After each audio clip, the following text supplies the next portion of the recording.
Funny how life changes the value of things.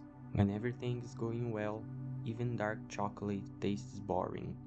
When life tears you apart, when nothing seems to make sense anymore, that same little square of chocolate becomes a luxury, a tiny miracle disguised as routine. It's strange, but that's how it works. The more life breaks you, the more it teaches you to see beauty in the small things. That walk around the neighborhood that once felt like a waste of time now feels like freedom. A hot shower becomes a spa. A day without back pain becomes a celebration. Cancelled plan becomes a divine gift. And no, this isn't spiritual wisdom. It's just the result of getting hit enough times to understand that happiness doesn't need to be big. It just needs to be real. When we were young, we believe happiness is synonymous with greatness. A new car, a house with a view, vacations in the Maldives, the success that will prove the world that you made it. But then time passes, and time is a ruthless teacher. It teaches through loss, failure, anxiety, sleepless nights, and overdue bills. It teaches that happiness wasn't at the top of the mountain, it was on the way up, in the pauses, in the breaths, in the details you ignored because you were too busy trying to win. One day you realize that real luxury is being able to savor a square of chocolate in the silence of your messy kitchen. That the real achievement is having enough peace to enjoy something so simple. Happiness, in the end, is cheap, but the price to learn it is expensive as hell. And it's ironic. You only discover what truly matters once you are tired of chasing what doesn't. But maybe that's the point. Maybe life has to break you a few times to show you that the peace you've been searching for was always there. In the small things, in the pause, in the now. So, next time you are sitting on your old couch with a piece of dark chocolate in your hand and the weight of the world on your shoulders, remember this. You are not failing, you're just learning, in the most sarcastic way possible, that genuine happiness is made of crumbs. And that's exactly what makes it so precious. Everyone wants to live something extraordinary, a brilliant career, movie worthy romances, breathtaking trips, but the truth is that most of your life will be ordinary, and that's okay. You spent years believing your life should look like an epic trailer, filled with inspiring music, dramatic cuts, and better versions of yourself. But reality is much simpler. Your life is more like an ASMR video. No script, no effects, but strangely satisfying if you know how to pay attention. How many times have you waited for that perfect day? The promotion, the trip, the dream date. And when it finally arrives, it goes by too fast. In the end, what remains are the ordinary nights.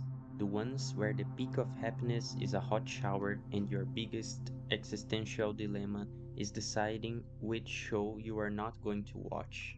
Life is sarcastic like that. The most ordinary things are exactly the ones that save you when the world wears you out.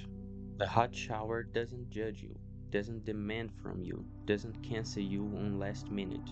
It only asks you one thing, that you slow down enough to feel the water running down your body and remember that you are still alive. When you are young, you think every weekend needs to be unforgettable. You force yourself to go out, to perform, to pretend you are having fun.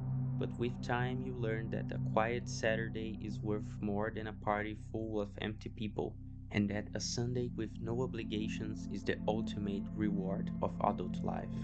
That's the real magic of maturity, an illusion created for those who haven't been hit enough times to realize that peace is the greatest luxury there is. And no, that's not giving up, it's emotional intelligence. It's stopping the creation of expectations that only serve to lengthen your list of frustrations. So, next time you are standing under the shower, taking a deep breath as the hot water falls, remember this. You don't need a spectacular life to be happy.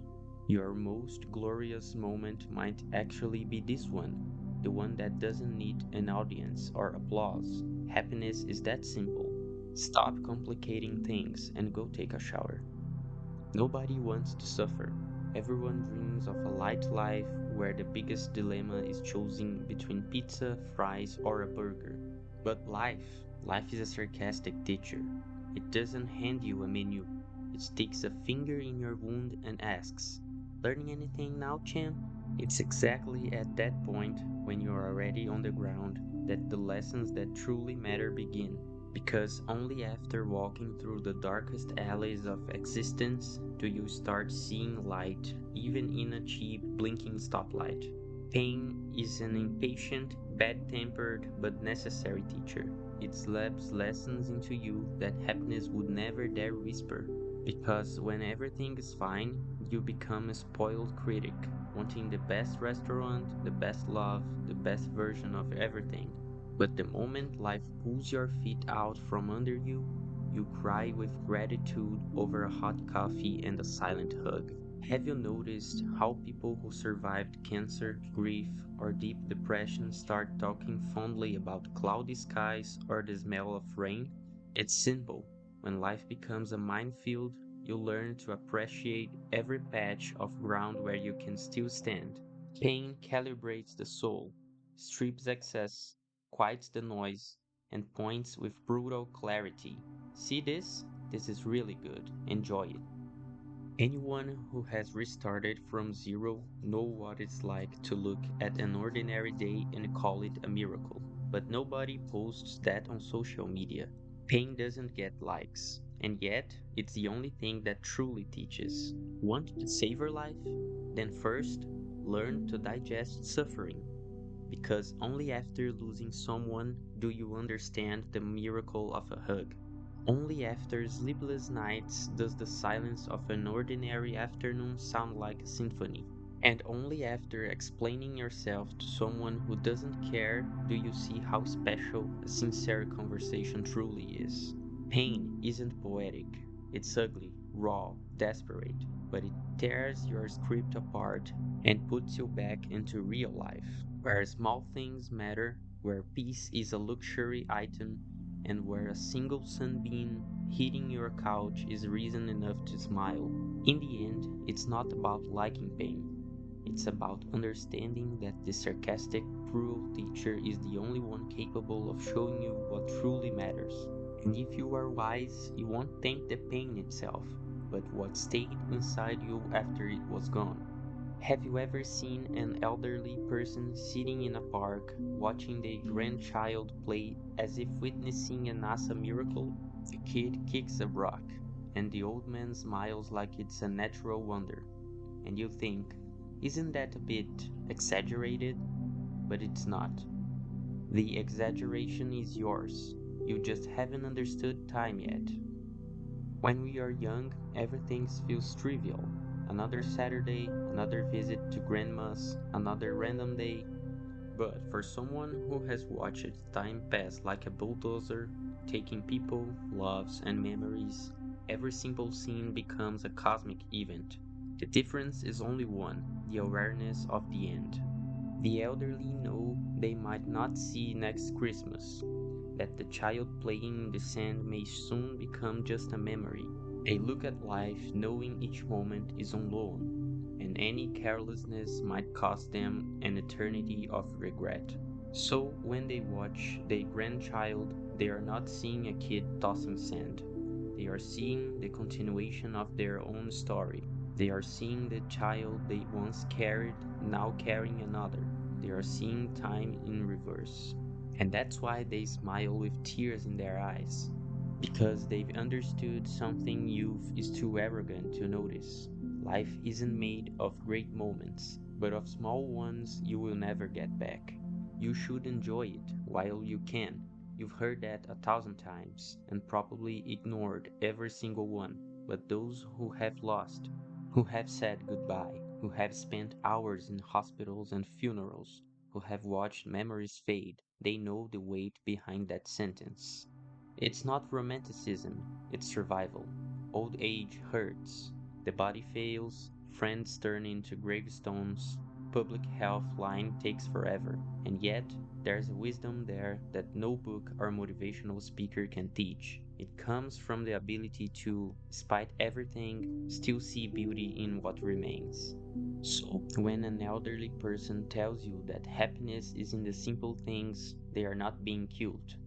They are punching you softly with a velvet glove. They are saying, "Hey, you fool, stop chasing what doesn't matter." So, pay attention now before this becomes a memory.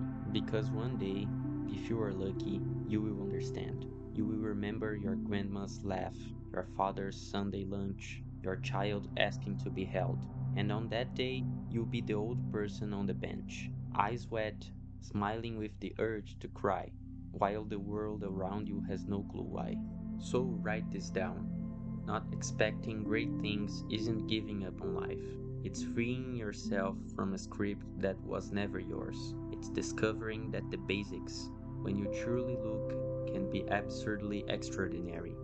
There's a kind of peace only those who have been through hell can understand.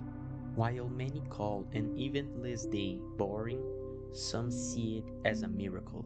Those who have faced real pain, suffocating loneliness, loss, collapse, learn to treasure the simple things: an afternoon without noise, a slow breath, the silence of not having to be strong for a moment. Before, life felt like a race. Everything needed to be intense, productive, meaningful, until life breaks you, and suddenly what you want most isn't success, but just a day where no one cries, no one dies, no one asks anything of you.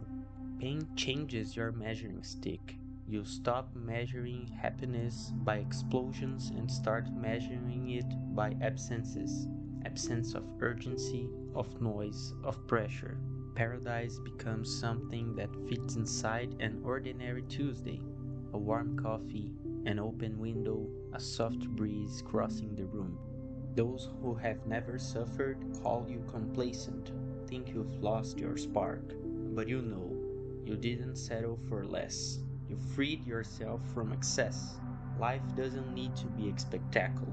Sometimes it just needs to be bearable. Those who have walked through the darkness no longer seek spotlights. They seek warm light, the kind that sleeps gently through the curtains and whispers, without words, "You are still here." This isn't romanticizing pain. It's acknowledging that it changes everything. After you've begged for a moment of peace, boredom becomes a privilege. And maybe, in the end, this is the most honest definition of paradise. A simple day, nothing special, but finally at peace.